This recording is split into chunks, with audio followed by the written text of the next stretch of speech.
بسم الله الرحمن الرحيم.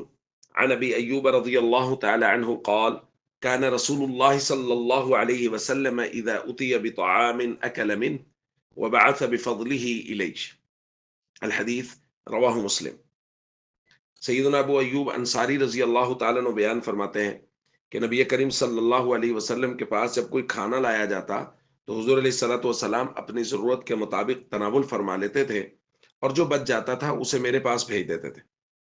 ایک دن حضور علیہ الصلوۃ والسلام کے پاس کھانا لایا گیا اور حضور نے میری طرف بھیجا تو میں نے دیکھا کہ حضور نے اس میں سے کچھ بھی نہیں کھایا، اور وجہ بھی بعد میں معلوم ہوئی کہ اس لیے کہ اس کے اندر لہسن تھا، لِأَنَّ فِيهَا ثُومًا فَسَأَلْتُهُ أَحَرَامٌ هُوَ۔ میں نے حضور سے پوچھا یا رسول اللہ اس کا کھانا حرام ہے؟ حضور نے فرمایا لا وَلَكِنِّي أَكْرَهُ مِنْ أَجْلِ رِيحِهِ، اس کا کھانا حرام نہیں ہے لیکن اس کی سمیل اور بدبو کی وجہ سے مجھے اس کا کھانا پسند نہیں ہے۔ دوستو، پیاز، لہسن یا کوئی بھی ایسی سبزی جس کو کھانے کے بعد منہ سے اسمیل پیدا ہو، اس کو کھانا، خاص طور پہ اس وقت جب مسجد میں جانے کا ارادہ ہو یا کسی مجلس وغیرہ میں بیٹھنے کا، نبی کریم صلی اللہ علیہ وسلم نے اس سے منع کیا ہے۔ حضرت جابر رضی اللہ تعالیٰ عنہ بیان فرماتے ہیں کہ حضور علیہ الصلوۃ والسلام نے فرمایا من اکل ثوما او بصلا فلیعتزلنا،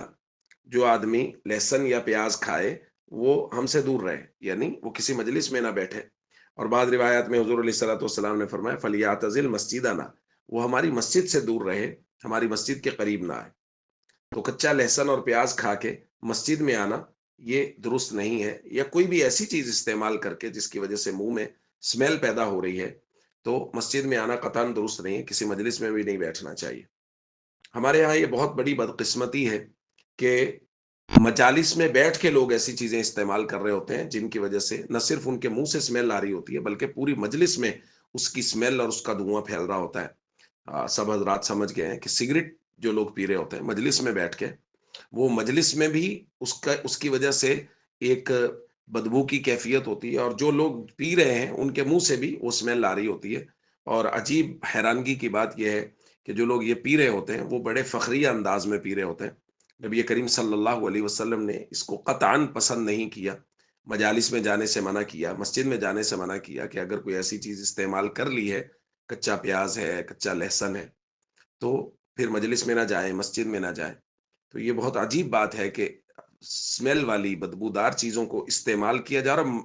ان کے استعمال کرنے کے بعد مسجد یا مجلس میں جانے سے منع کیا گیا ہے، اور یہاں مجلس و مسجد میں بیٹھ کے ان چیزوں کو استعمال کیا جا رہا ہے، خاص طور پہ عام مجالس میں یہ ہو رہا ہے۔ تو ہم سب کو اس سے پرہیز کرنا چاہیے اور شریعت کے مزاج کے مطابق، نبی کریم صلی اللہ علیہ وسلم کے منشا کے مطابق اپنی زندگی گزارنی چاہیے۔